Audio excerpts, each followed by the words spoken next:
Breaking news. Iran is claiming that 80 U.S. soldiers are dead after a series of missile attacks on military bases hosting U.S.-led coalition personnel.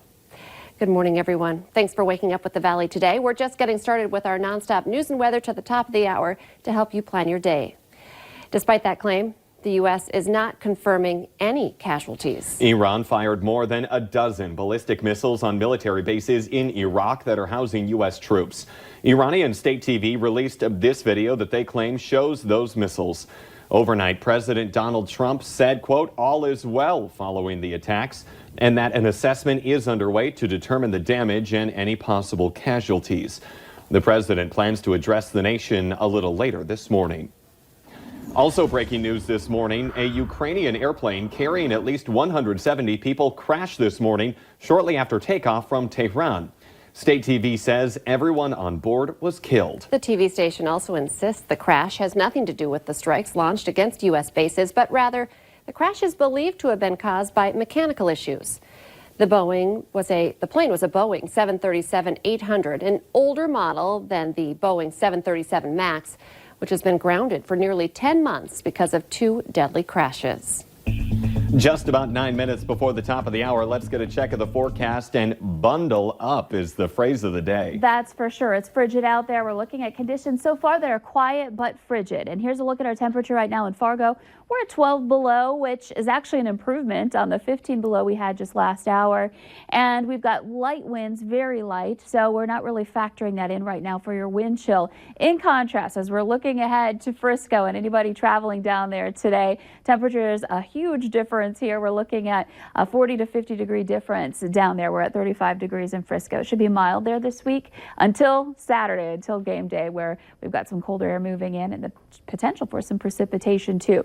Looking at your temperatures right now in the valley, 20 below across that Highway 2 corridor from Grand Forks over toward Bemidji. Thief River Falls also at 20 below. It's 12 below again in Fargo. Where we have some wind chills are down into the 20s, even some 30s below zero, 33 below in Thief River and in Grand Forks. Dangerously low. Make sure you're covering up, wearing those gloves and hats and scarves to protect yourself from frostbite with these kind of wind chills. Wind speeds are light, calm in the east, and then out to the west, they're starting to increase in advance of our next system. That's already starting to work its way into the valley. We've got cloud cover with it and the potential for some snow. It's showing up at least aloft on our radar view, and some of this may be working its way to the ground at this point, but some may not. We're looking at the James River Valley, back over into extreme southeastern North Dakota into Richland County there again, and then back up toward Devil's Lake, seeing a few flakes potentially impacting us there at the moment. So here's a look at your hour-by-hour planner. As these clouds move in, as the system overall moves in,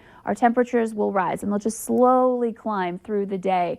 But so will that wind. It's going to be working its way up too, so we're going to end up having wind chill issues all day long, even after we're seeing those numbers climbing above zero.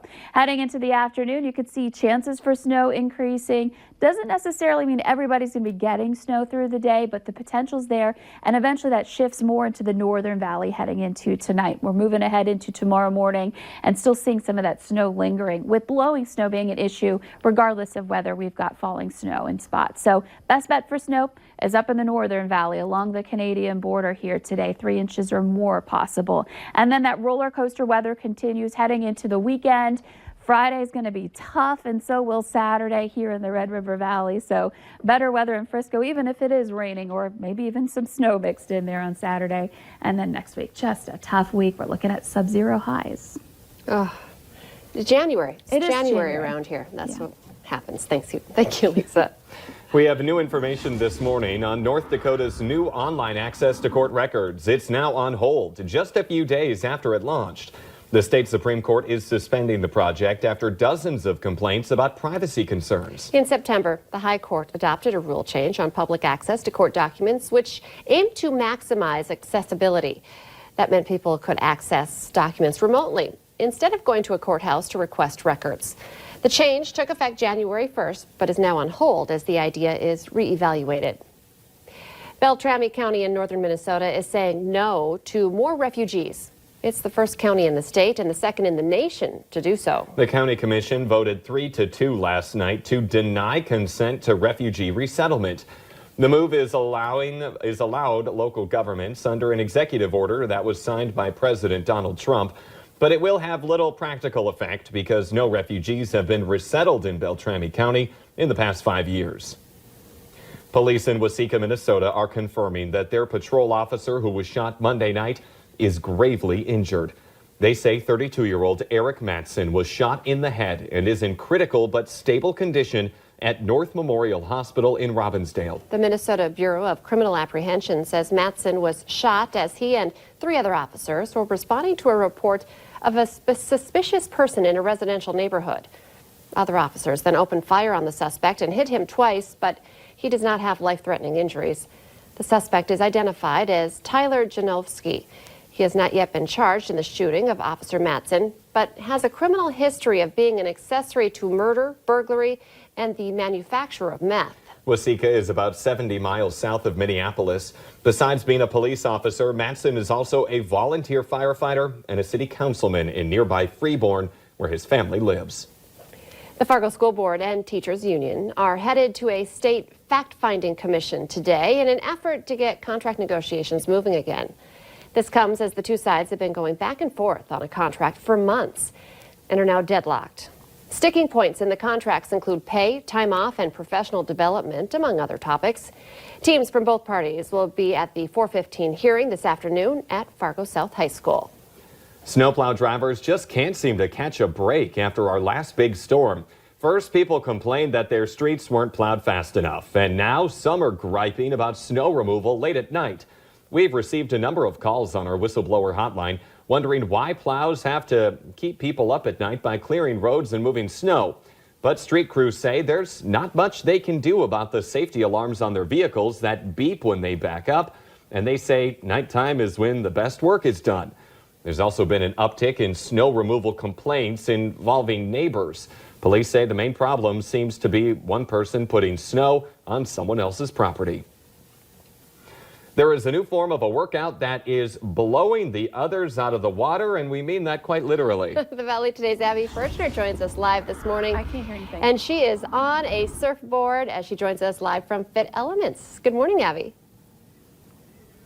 Well, good morning, Lisa and Jordan, and I just feel like I'm on the beach right now. I can't complain about this this Wednesday morning at all. We're learning all about the new fitness program, Surf Set, and I'm here with fitness instructor Becca Murphy. And Becca, what is Surf Set? Really quick, just give us a brief overview. So Surf Set is a full body workout working through different planes of movement. We're using our whole body at once, primarily core from our shoulders to our glutes. And we've done some core, we've done some mind to muscle movement, and now we're going to try to get up on the board. And so you take us away. How do we do that? Absolutely. So starting here on our bellies, what we're going to do is we're going to come into a dive. We're going to do a paddle, bringing those feet up. Paddle, feet up. We're going to bring our hands to the rails, toes down. We're going to pop up. You're going to take a step forward with one foot, your left, and then step forward. And we're going to hold on to that rail as we come up into this.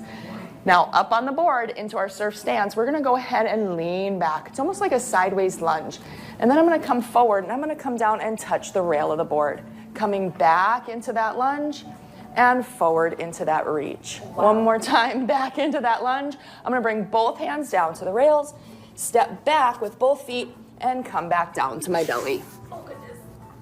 So we worked from proprioception to core strength to body control. I just love how this is a full body workout, and I know it looks really intimidating, but you do go slow. Yeah. This is a great class for beginners. Yeah, it's good for beginners, and then as you get comfortable with it, you can definitely take the intensity up. Because just throughout this morning, we've kind of started slowly, and I was already able to stand, so it's not like by the end of class you're still going to be sitting. Right, absolutely not. That mind-muscle connection, it happens pretty quick. There are so many different times of the day, too. All week you can take these courses. We'll have that up on valleynewslive.com. It's a really fun workout, and if you're smiling through the whole thing, it doesn't even feel like you're at the gym. So it's a great class. That's key. I love it. Abby Furchner surfing this morning for us. Thank you.